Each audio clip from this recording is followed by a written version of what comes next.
are certain moments in our life we never forget. I like to refer to them as BW, short for black and white. These are moments that we carry imprinted in our minds. They stay in our hearts, and our soul comes alive every time we remember them.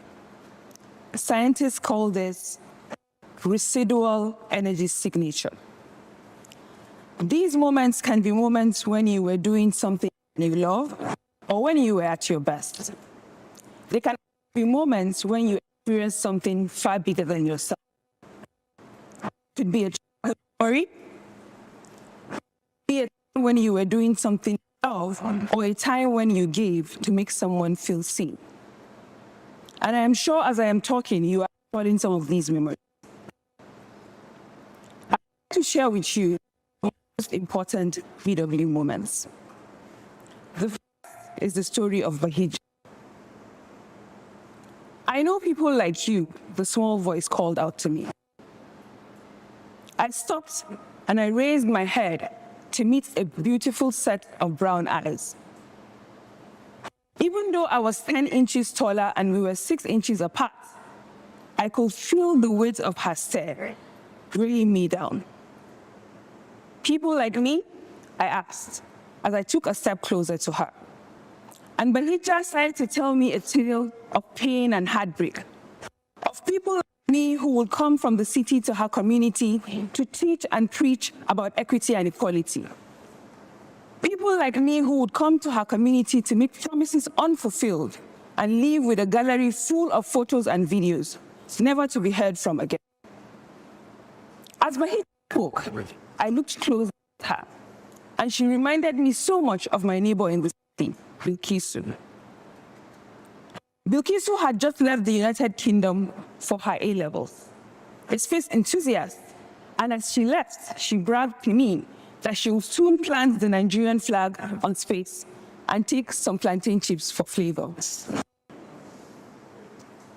And so my next question to Bahija was, how old are you? And her answer broke my heart even further. 19, she said. You see, Bahija is from a household which is 1 in 3 in her community of Shagari that live below the poverty line. And girls like Bahija are married off at the tender age of 13 because their families cannot provide for them anymore. Bahija was married off to Hamisu, a farmer, and he had promised that he would contribute and ensure that she continued her education at least to O levels. Alas, tragedy broke, and the insurgency came and took the only source of livelihood he had. His farm was burnt down. Hamisu had no idea how he would cater for his 7 children, 4 from a previous marriage and 3 Bahija.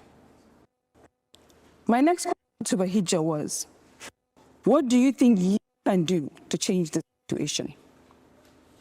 I want to learn, she said excitedly. I want you to teach me how I can make some money to help my family. As I made a promise, not to Bahija, but to myself, that I would not be one of those people who left to be heard. That story I want to share with you saved my life. It's just a mere muscle pull, the doctor said to me dismissively. Even though I knew the pain I was feeling that had made me have sleepless nights and made it impossible for me to wear a shoe, even walking an inconvenience had to be more than a muscle pull. But he was the physician in training after all. And from what I had overheard between his numerous conversations, he was a recent graduate of a private university, one of the best in the country, by Nigerian standards. And so I reluctantly collected the slip. As I walked away to the pharmacy, I heard a voice call. I didn't really think much of it until I felt a pat on my shoulder. And as I turned, I faced another doctor wearing a white lab coat. As if on cue to answer my puzzled look, he introduced himself and hurriedly ushered me into the consulting room directly opposite the one I had just exited. "Boss, this is the lady I spoke to you about. Can you please take a second look and confirm my suspicion?" I overheard him say to the nicely dressed older lady who was now towering over me. 20 minutes later, I found myself in the radiology department with Dr. Adejo holding an inquiry form with the word "urgent" boldly written on it. I heard him speaking in hushed tones to the nurses and doctors. After an extensive afternoon of scans, inquiries, and very uncomfortable movements, I left the hospital that day with a caution and his phone number. He explained in detail the kind of symptoms I should watch out for, and he told me that immediately I felt them, I should make sure I come to the emergency room and ask the nurse on duty to call him as soon as possible, no matter the time of. Just as he predicted, less than 48 hours later, I was wheeled into the emergency room, hanging on for my dear life. My lung was being threatened by a thumb-sized blood clot that had found its way by breaking away from my swollen leg into my lungs.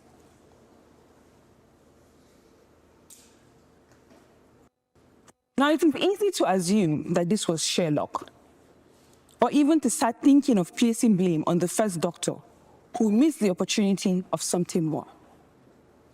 But just like Bahija's story, my story with Dr. Adejo shows and clearly reminds us of what is possible when we empathize.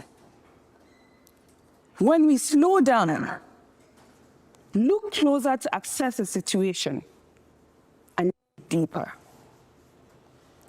And that is something that is very hard to do in a fast-paced and highly connected environment like ours, especially where one story is a mere fraction of a rather complex and intricately designed story.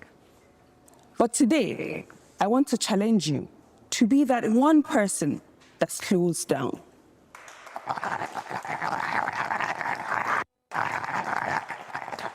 Slow down to go further, like Fatih Abubakar, who chose to capture images that would tell the story of people.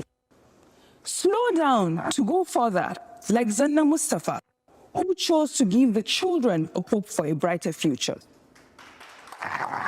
Slow down to go further, like Fatima and Muhammad, who are leading an amazing team of volunteers today, giving us this platform to be able to tell the story of our Yeruwa Fatu, to remind us of the true essence of the home of peace that we all know and love. Why should you slow down? I believe we all want to leave a legacy that will be an imprint in the sands of time. And more often than not, what people will remember is that you saw them.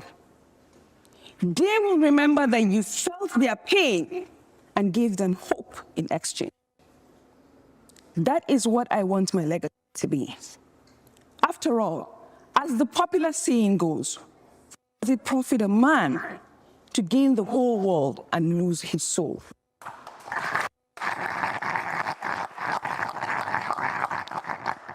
My dear audience, ladies and gentlemen, you are the hope of a country that I like to call a sleeping giant. I want you to tell yourself this morning that I will slow down. And look to your neighbor and say, it is time to go further. Take a step to rebuild with your community, but let empathy be your signature. Thank you.